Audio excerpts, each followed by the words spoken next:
Welcome to Stars, Stripes, and Stress, where number one, Hoy, that music intro was awesome. Man, when I heard that for the first time, that got me pumped. I got you. What else am I good for? Let's go. Almost as pumped as all the goals we scored today. He's round the last defender, onto his right foot. Oh, it's a goal! So Hell yeah. let's get into it. Hoy and I are here. First of all, quick show description. We're here to follow the U.S. men's national team through this World Cup run. Shows will post after all the games. So today, Sunday, May 31st, we had a friendly, which we want to bring in any type of soccer fan to this show. So if I have to explain to you that in soccer we call exhibition games friendlies, then that's okay. So today, the USA played Senegal in a friendly run up to the World Cup. We got less than 2 weeks before the first game. We will also play Germany next Saturday in another friendly. And I have kind of beat around the bush here a little bit. The United States won. We won a soccer game, Hoy. We won it in exciting fashion.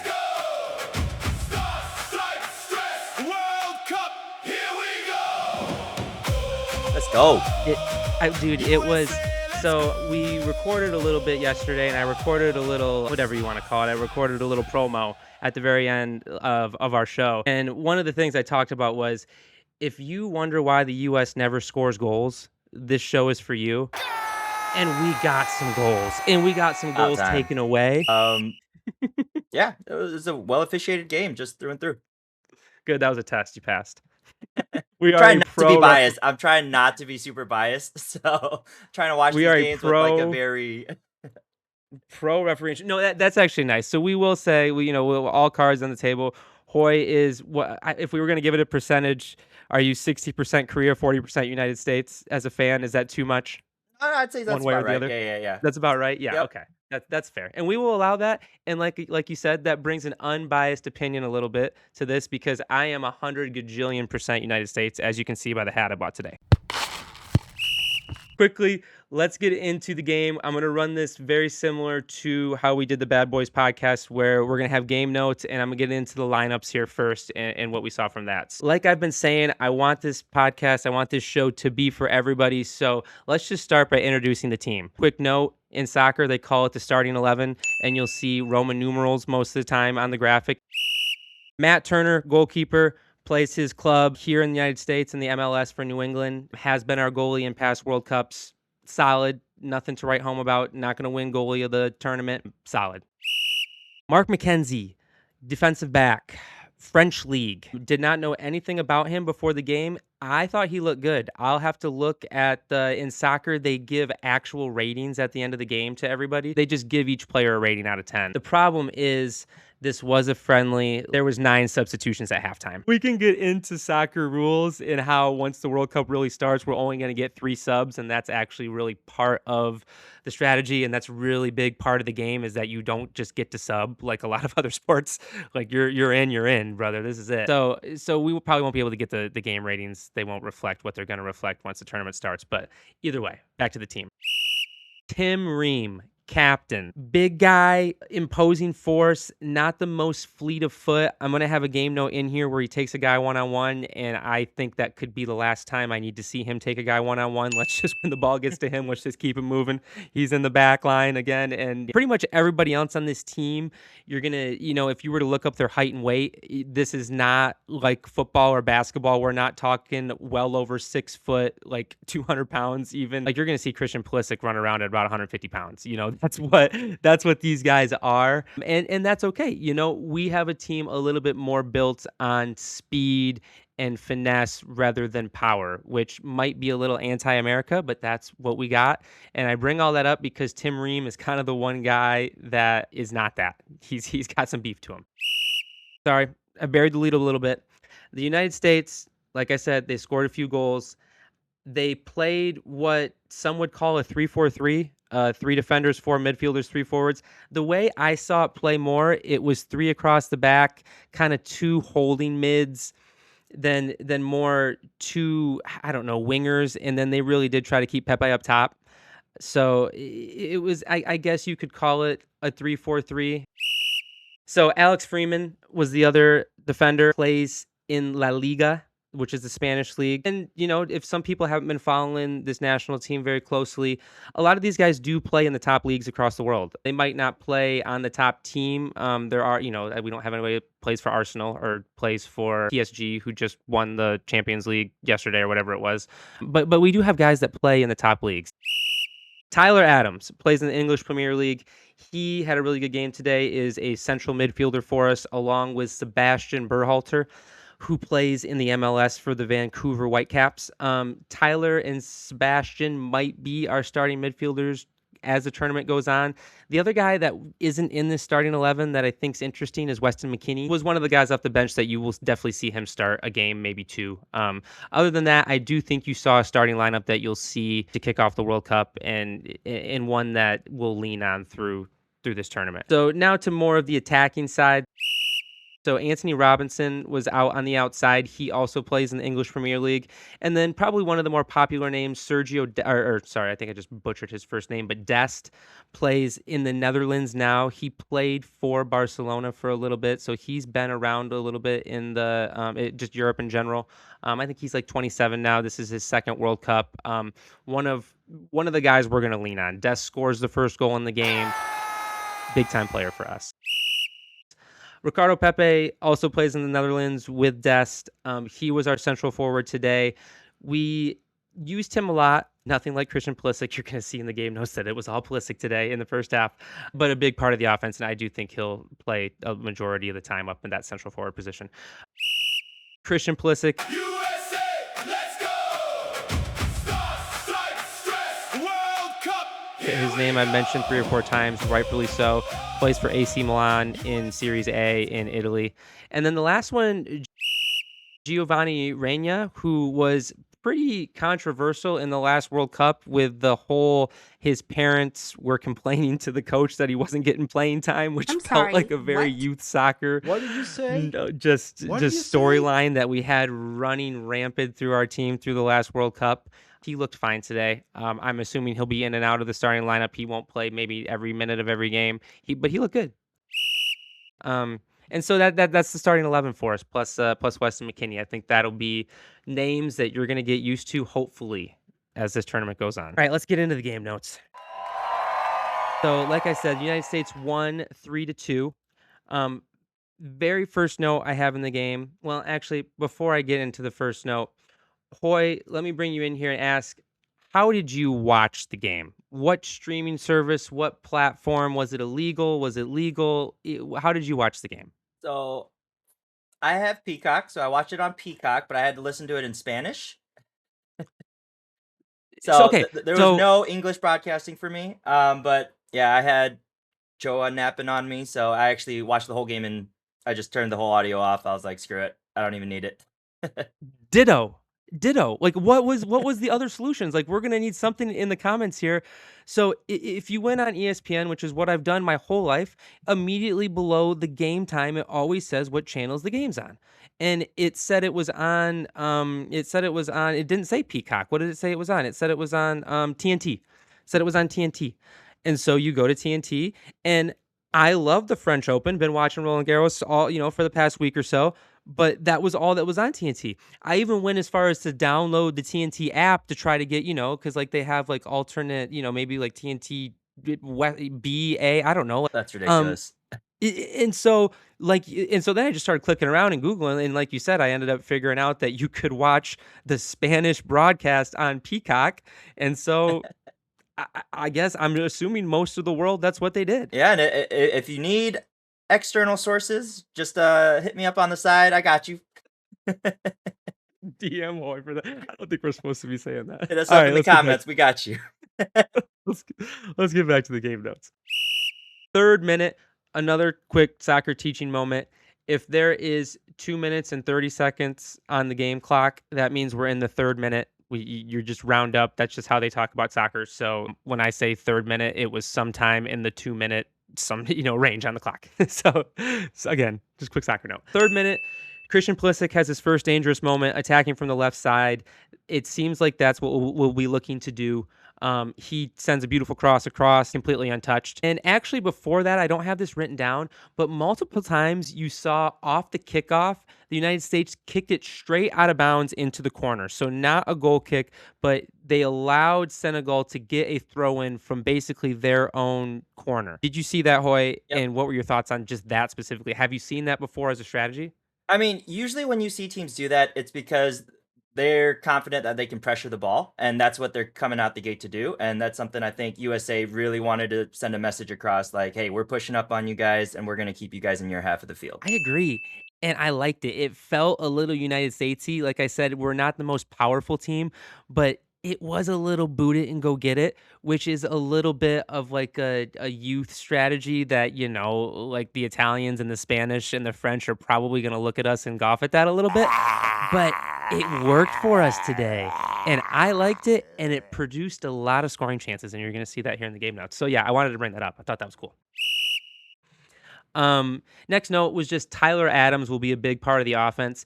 He was playing in that defensive midfield role, but he ends up all over the field. It's just one of those where he was on the right side, he was on the left side, he started the attack, he was sometimes finishing the attack, and then we let up a goal and it was his fault too. So he was legitimately all over the field, which is what a midfield's supposed to do. That's kind of the definition of a midfielder. So, but Tyler Adams will be somebody you see just all over your screen.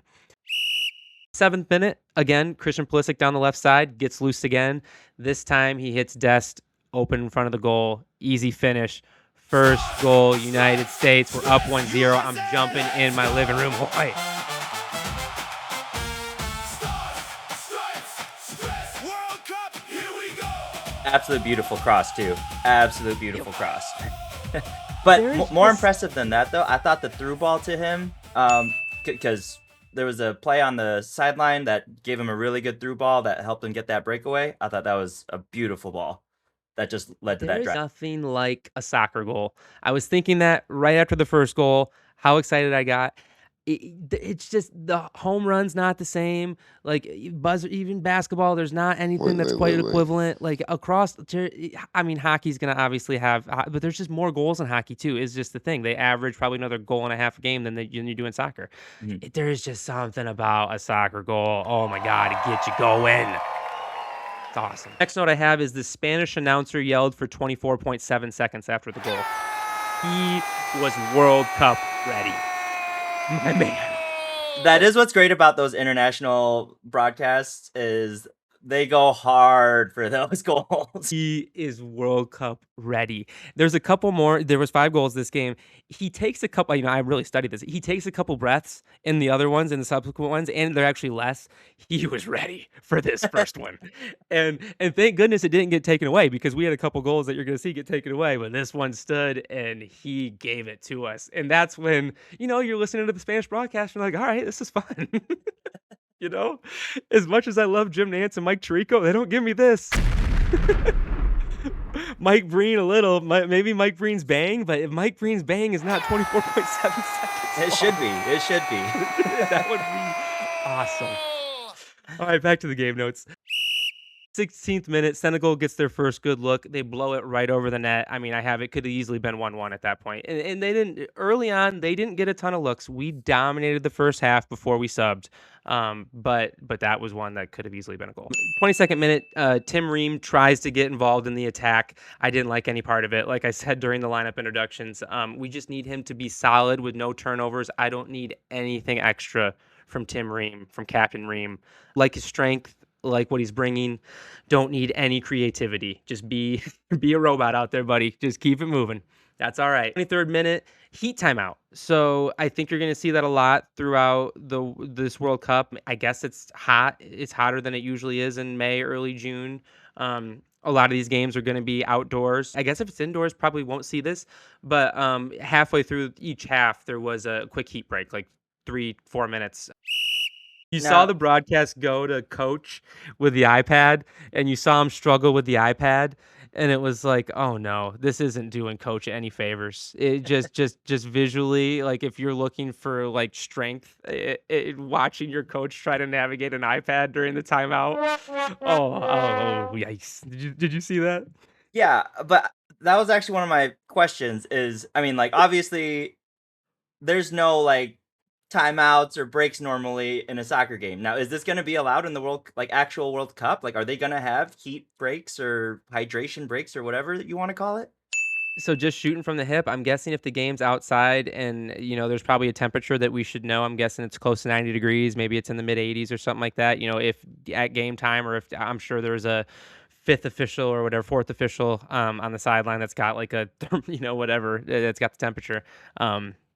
Yeah, I would. Yeah, it's obviously going to be, and it's been in the past. But when we were in Qatar, they had it, but that made more sense because it was in Qatar. This is the United States, and it's late May, and we're not even in June yet. And going back at what I said, coach isn't really, and I need to get coach's name right. I'm going to get it eventually, but I don't want to shoot it right now, and I'm just going to get it wrong. So I'm going to keep calling him coach. Coach isn't used to having timeouts and having to navigate the iPad on national television, so I will give him the benefit of the doubt on that one. That tough luck though. All right, back to the game notes. 28th minute, Senegal gets a good look at a free kick just outside the 18-yard box. The U.S. shows a good ability to counter here. So Senegal had a terrible cross. We get a steal and quickly get it up to Christian Pulisic, get the ball in a dangerous area. We don't score, but the note is just the more times you can get the ball and get your whole team in a dangerous area, in a dangerous position. Like in soccer, that's kind of the goal. You're never going to score on every good attack. The more good attacks you get, the more chances you have to score a goal. It's just simple math. And you get a lot of good looks out of counters like that. So, kind of like we talked about at the beginning of this show, a little bit of boot and go get it from the United States. But that works when Senegal or whoever you're playing has 9 of their guys in your side of the field and they make a crappy pass and you can go the other way instead of trying to slowly and methodically move the ball up the field. It's just like, bam, let's go. Get it to Christian and let's roll, baby. 31st minute, another great attack. We're going to go CP for Christian Pulisic because I just have his name all over these notes and I'm going to get tired of saying his name. So CP down the left side. Everybody's in the correct spot. Everybody seems calm with the ball, except Pepe at a couple moments. Didn't result in another goal, but just another shot on goal, another dangerous attack. The more of those you stack up, the more goals you're going to get. 34th minute. Senegal 27 gets a talking to from the head referee. Like you said, it was a well officiated game. He did a lot of the talking to method. I don't think there was any cards this game. He just did a lot of the stern talking to because it was a friendly, it was an exhibition. So these guys' heads were on their shoulders. There wasn't anybody going out of control. So I guess the official took advantage of that and just kind of was like, "Hey guys, chill." A couple times. Just everybody chill. That came after a hard foul to Berhalter's head. I think he took a little knee to the head there, which will happen sometimes in soccer. 36th minute, Turner is pissed. Senegal has a crappy attack. He ends up with the ball with a chance to counter, and there was no sense of urgency from anybody from the U.S. So you can see that it's kind of getting coached into him that we want to counter, we want to get the ball and get it out quick. We want to get it up quick as much as we can, get it to Christian, get it to Ricardo as quickly as possible, and then just kind of let everybody catch up from there, or just let those 3 go, however it works. 37th minute, Senegal finally gets a couple shots on goal. There wasn't anything good, but they were showing a little life. The note is we've been dominating the first half, as I already said. 39th minute, Christian Pulisic gets loose again down the left side. Dangerous attack, not a goal. Just wanted to keep mentioning it. 44th minute, Senegal scores their first goal. Nice run down the right side. Tyler Adams just doesn't track back all the way, which is tough to get on a midfielder because he was I didn't see the full replay, but he was probably tracking that guy for 70 yards.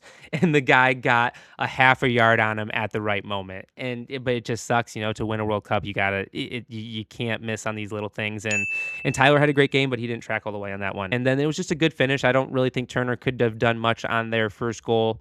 Hoy, if you remember, it was just a nice finish on the left side, low, got past him. Yep, great through ball and then solid finish. 46th minute, right before half, they got another look.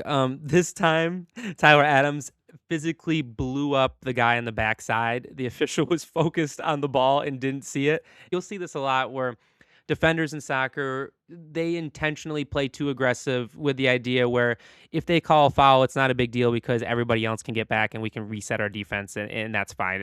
Halftime. I was wondering how we were going to handle this game with it being a friendly. Like I said, we had 9 substitutions at halftime. So everybody came out of the game, pretty much all the guys that I named. We just had Matt Turner, the goalie, and Berhalter played a little bit in the second half, but eventually both those guys left as well. So it was a full new lineup in the second half. And it makes sense. I mean, there's no reason to waste any of these guys' energy. I mean, we are playing one game a week, so that shouldn't be the end of the world for any of these guys. But at the same time, you want to keep everybody playing games as well. You don't want to leave a guy on the bench and not let him get real minutes. There's value in everybody playing, kind of like we said, through all of our different sports, just keeping everybody on the roster game ready. There's a lot of value in that. I'm assuming next week's versus Germany, it'll be a similar script where, I think that's our starting lineup. I think it'll be a pretty similar starting lineup, but we'll get them out at halftime and we'll get other guys in.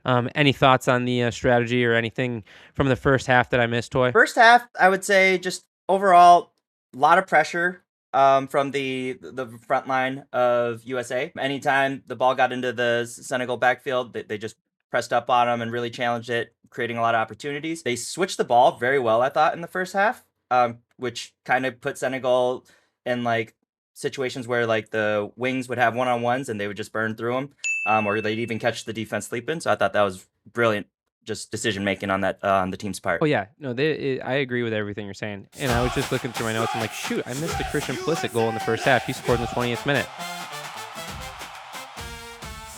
Yeah, I was gonna. Christian Pulisic down the left side. Christian Pulisic down the left side. Christian Pulisic down the left side. Yes, no, he did finally, and that was a storyline going into this. It was a weak storyline. I mean, everybody's trying to drum up some storylines for the United States just to bring some excitement to the World Cup. But one of the main ones was Christian hadn't scored a goal for the United States or for anybody in quite some time, and he was a substantial goal drought, I guess you could say. In soccer, that's always tough. There's only so many goals that go in every game, and he could have been racking up assists this whole time. I don't have all the stats in front of me. And all the reports I was getting out of Italy was that he's been doing very well for AC Milan. I know he hasn't been scoring like they're saying, but I think they're very happy with him. So, but either way, it's nice to get that monkey off your back. Just nobody's talking about it anymore. Goal, assist. He was our best player, bar none. Looked great. Having a confident Christian Pulisic is going to be everything for the United States. And not to take away anything from his goal, it did look like the keeper hesitated quite a bit there. I think like an average, or I'm not going to say average, but like a good team's keeper is probably pulling out really hard in there. If I'm talking FIFA terms, I'm holding that Y button. I'm bringing that keeper out hard and either getting that ball or taking him out while you're getting the ball, doing something like that. But he kind of hesitated and let Pulisic get like an extra touch on it and then kind of just like bounce right by him and get a open net. Solid goal, great effort, and which in soccer you got to capitalize when the teams make mistakes. So C+ goalkeeping is what you're saying. Yeah, maybe even maybe less. Little D-. Yeah, honestly, I was looking through my notes trying to figure out, wait, shoot, how did he score? And then you started describing it. I'm like, oh shoot, that's exactly right. And yeah, I don't need to repeat what you just said. You're right. Yeah, it was. We'll take it though. Take it though. That was part of the game notes too. It was like in soccer, just as many dangerous attacks as you can stack on top of each other, good things are going to happen. All it takes is one small mistake in soccer, and bam, it's a goal. And a goal means everything. It's not like in basketball where you slip once and I'll make up for it the rest of the game. Like you slip once, you might not get a chance to make up for it. So yeah. Yeah, and they didn't. And I texted you at halftime because I think you texted me after that second goal for USA. I was a couple minutes behind you because I was pausing the game while putting Joe to sleep. But I did text you saying that don't get overexcited. African teams really love the second half. They thrive on it. They live for mistakes caused by just tiredness or if it's whatever it is in the second half. They live off those. Hold your horses just a second. Let's not over hype the first half. I couldn't overhype the first half anymore. So when it comes to like just trying to bring excitement to the World Cup and just to the United States team in general, you couldn't have scripted a better first half. Oh, just constant action. Getting the ball to our best player. Like it just looked like we had an identity. It looked like we had a purpose with what we were doing. Like everything made sense. The whole lineup was kind of names that made sense. It wasn't like we were pulling these names out of left field where it was like, well, shoot, I haven't even heard of that guy. Like, what is he talking about? It was like, I'm sure if you play FIFA all the time, like this is pretty much what the starting lineup is on the video game. Like that's probably, besides Weston McKennie might sneak his way in there. Like I would assume FIFA ratings wise, like these are our top 11 guys. We're just not overthinking it. Just not overthinking it, and it was awesome. Now, like I said, 9 subs. So I have notes for the second half. I don't have as many. We will see a lot of these guys. So I don't want to make it sound like this is like the B team and we're not going to see any of these guys. These guys are going to be part of the run, especially Weston McKinney, like I said, over and over and over again. To the second half, like I said, United States leads 2-1 to start the second half. Right off the bat, we scored. What did 49th you say? minute. What did you And say? listening to the Spanish broadcast, this is one of the parts where it was a negative. I couldn't quite figure out why the goal went away for a little bit. But then it was obvious it must have been offsides. Like I'm guessing a little bit at this point, but right? That it was No, offsides. and it looked close. offsides. It was close, and I think if it was the new rules that they're testing out for the offsides rule, it might have played, but he was clearly offsides. Ooh, okay. I'll be biased here. It was close. And they didn't show it over and over again. It wasn't like a biased broadcast where they were like on it and then you bring out the lines and bring out some shadows and show me some plays. It was just like, okay, offsides, we'll move on. I'm like, no, I don't want to move on. I will say, great finish though. That is what you want to see at least, is a solid shot on the net when you get that opportunity and put it in the back of the net. Yeah. So again, right off the bat, and that's nice. And I think there is some stat in soccer where a majority of the goals come in the first 10 minutes of each half. So if you were going to take a bathroom break or if there was part of the game where you didn't want to miss, don't ever miss the first 10 minutes or the last 10 minutes of each half. So 52nd minute, Miles Robinson was lost as the last line of defense. He goes to pass the ball back to Turner, and he didn't realize that a Senegal forward was right behind him. Turnover, goal, Senegal. I don't have much for Turner on that one. Kind of like you were saying about Senegal's keeper on the last goal from Pulisic. I don't think either, as aggressive as Turner could have been, I don't know if he could have done much. What do you think? What'd you think about that one? Yeah, I don't think there's much he could have done, but I think it's just, communication. You clearly need to be able to talk to each other, and, somebody sees that Senegal players lurking in the back, right? You got to talk, especially when it comes to an actual World Cup game. This is where you get all those mistakes out, and just be ready next time. That was a bad one. No, you're right. The communication. Yeah, I blew the lead. Yeah, that's exactly the point. Yeah, how is nobody yelling? He's right behind. Yeah, like, dude, get rid of the ball. Like, because he had a chance to just clear it, but he tried to do a little gather with it, and he didn't have time for that. I know. We were too confident. So either way, at that point, I know the bench came in, and at that point, I kind of just gave US a 2-1 victory in the first half, and mentally I'd moved on. But it was 2-2. So at that point, I know it's a friendly, whatever, but it was 2-2 at that point. 61st minute, another tough call. They took away another one of our goals. Live, I didn't think it was a foul. They slowed the replay down. I thought it could have gone either way. Essentially, there was a loose ball in the box, and our forward kind of dove at the Senegal defender to keep him from going to the ball, and that allowed our guy to come through and finish. Which, the way I describe it, I think if you look in the rule book, that's illegal. But live, I didn't like it. Live, I didn't like it. All bias aside. All bias aside, the next note is it could easily be 4-2 United States. In soccer, more than any other sports, like, it's just because the goal is worth so much. When you take one away, it's just like, it just takes a part of your heart with it. Oh my God. It's tough. Definitely momentum killing. Yeah, and like, I guess the closest comparison would be in football, like an offensive pass interference or a holding. It'd be a holding, so you get the touchdown and it comes back for a hold. But there's more touchdowns. Like, this is not quite the same. It's not exact. It's just there's not a feeling like the goal coming off the board. It's tough.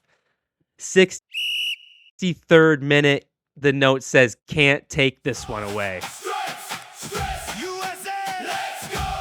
Good example of why it's important to put the ball in a dangerous spot. So the Senegal defender just flat out missed the ball on a cross. It landed right in our lap, and we finished right in the back of the net. Bam, we're up 3-2. I don't know if you have much more on that goal. It was just a mistake. Yep. But like I said, when soccer, you thrive off mistakes, and you got to capitalize, because there's plenty of times that's going to happen, and we're going to whiff the shot, or it's going to, or not us in particular, but a lot of teams do. So the teams that are going to succeed are the ones that can capitalize on any of those chances. I 100% agree. And so it's 3-2 at that point. No more scoring at that point. The notes I have are pretty mundane. After that, it was we finished well. We do sub Turner out and bring another goalie in. Was an awesome game. Kind of like you were saying. Let's get into more just general thoughts and away from the specifics. I know you had a few things that you wrote down. Just like I said, more general of the game. Let me play off you. Let me hear kind of what you thought of the whole experience.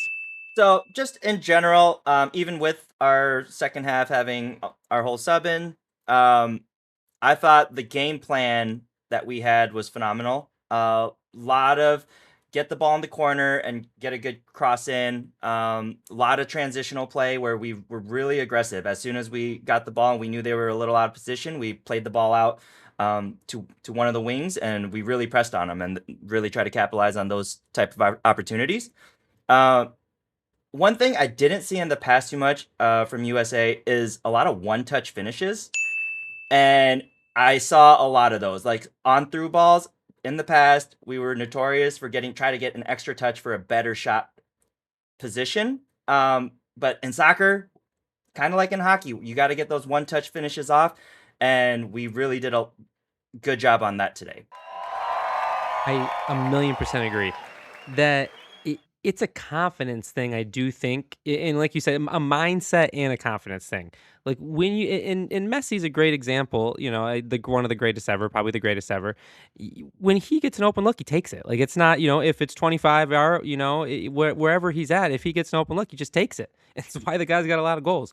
Cristiano, a little more powerful, a little more straightforward. But Messi would just be that example of which just shoots it. And that's the average fan.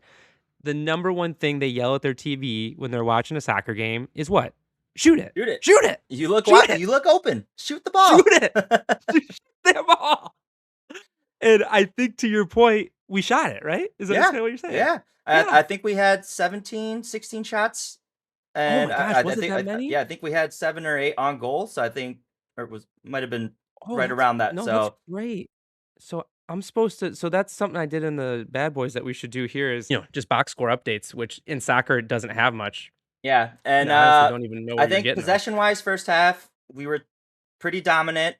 But in the end, I think Senegal ended up having more possession towards the second half. So I think it kind of evened out a little bit. But man, those shots on goal, like we said, you got to create opportunities, and you got to rip it when you see chances. You got to take them, and I think USA had a great game plan today. It's awesome.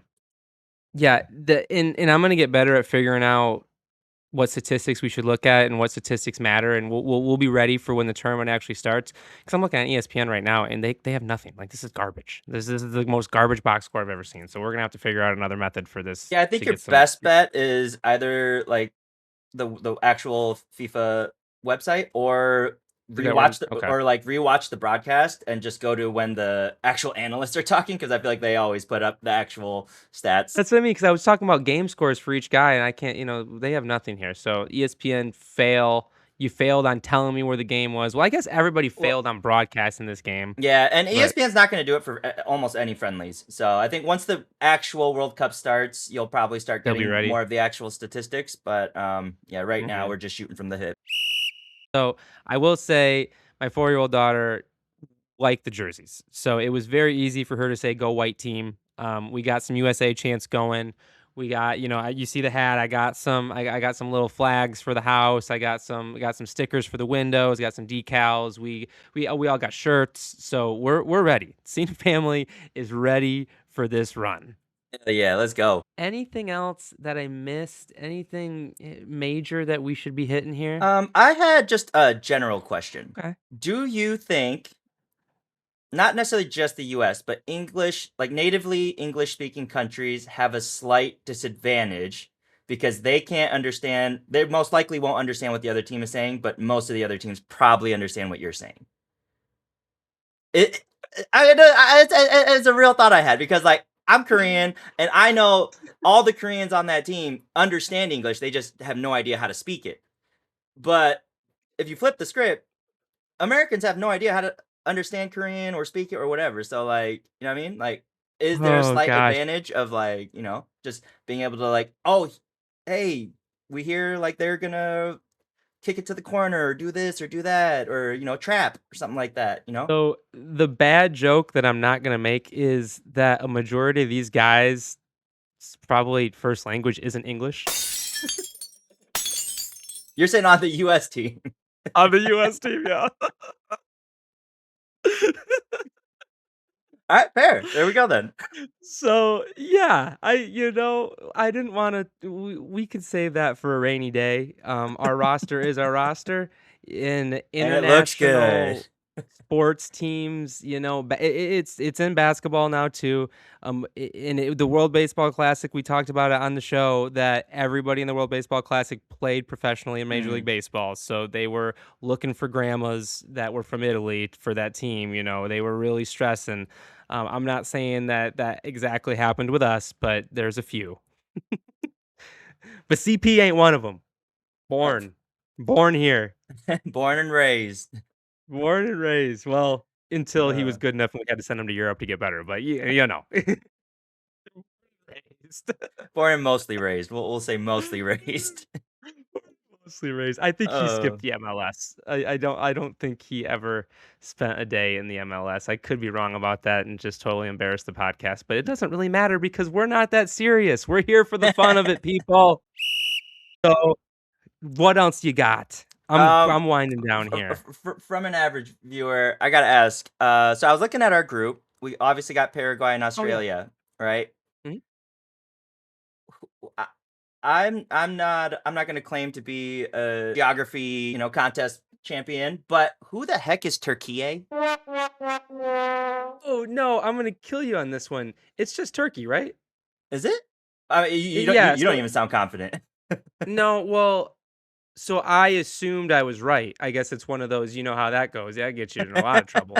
Um, so now I'm I going try through. not to Yeah, the assume flag's Turkey. anymore. No, so I was confident because it was the Turkey flag. And then I remember the first time I left the country, I looked at a map and was like, why are all these countries spelled differently? Like, why don't Mm, we just do it the same on all the maps? So I'm not even gonna make fun of you for that one. The only reason I knew is because I'm pretty good with flags. okay, okay. All right, well, that's good to know.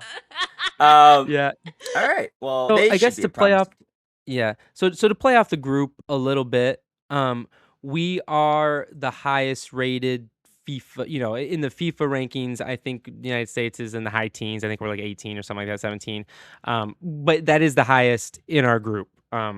So we are whatever, the betting favorite to win Group D. And you only have to get top two, and some third place teams in the group go through too. So, in a 3-game format, if you win one, lose one, and tie one, there's a good chance you're going through. If you win two, you're going through. So you can lose one and be just fine. But if you come out, I don't know what the stats are, but I'm assuming that teams that win their first game, go through to the knockout stage, like probably 75% to 80% of the time. Like it's probably a very, very, very high number. So just getting that first 3 points would be huge. So we're still a couple weeks away. Like I said, we got the friendly with Germany coming up next Saturday. I I'm don't know if I excited. have this information correct, but so I thought I heard someone say that we're like the death group because like the disparity between the top team and the fourth best team in our group is like the tightest gap. Is Oh, that something too so I guess it could be. So I in mean, terms of ranking or first something? first of all, hell if I know. Second of all, um, yeah, I mean that could easily be the case. I guess so. Nobody's really bad, is what you're saying. Like the United States might be quote unquote the best, but it's tight behind us, is what you're saying. Yeah, I think that's what I heard. So not to say we're I not would s- favorites, but I would say in general, what I was gonna say after saying that we're favorites to win the group, that as an American soccer fan, you should never feel like the favorite. Like never in our lives have we ever had enough respect to be considered a favorite in that there's gimmies on the schedule and that these are games that we quote unquote should win. No, every World Cup victory for the United States is a blessing, is the sad truth. some to It celebrate. is, yeah, it is something to celebrate. Every single win, even if it's versus Paraguay, Australia, Turkey. I do think I saw some articles being written about jokes about Australia. That just might be because everybody's speaking English and it's just easier to talk crap back and forth. It just might be that simple. But it did seem like the United States was a heavy favorite in the Australia game, and that Australia might be the weak link of the group? Guess we'll find out. Only time will tell. We will find out for real Friday, June 12th at 9 p.m. versus Paraguay. But we'll find out a little bit more next week versus Germany. Yeah. I would say the biggest thing for all these friendlies is just we got to be glad no one got hurt today and hope no one gets hurt before. Korea had this issue in yesterday's friendly. They had 2 players go down and one looks like a pretty serious injury. So sucks. Really hate to see that during a friendly match. Although we did win 5-0. Just quick shout out to Korea. All right, so you used 15 to 18 seconds of your 30 seconds you get to talk about Korea. So you got 12 more seconds. Any more notes on Korea? Nope. 5-0 is all I need to say. Sunny leading the way. 2 goals early on. All right. Thank you, everybody, for listening to the first episode of Stars, Stripes, and Stress. The name really reflects how it feels to watch some of these U.S. soccer games. It is very stressful, and we are here for you, people. Thank you for listening. Thanks, everyone. Bye. Adios. Good night.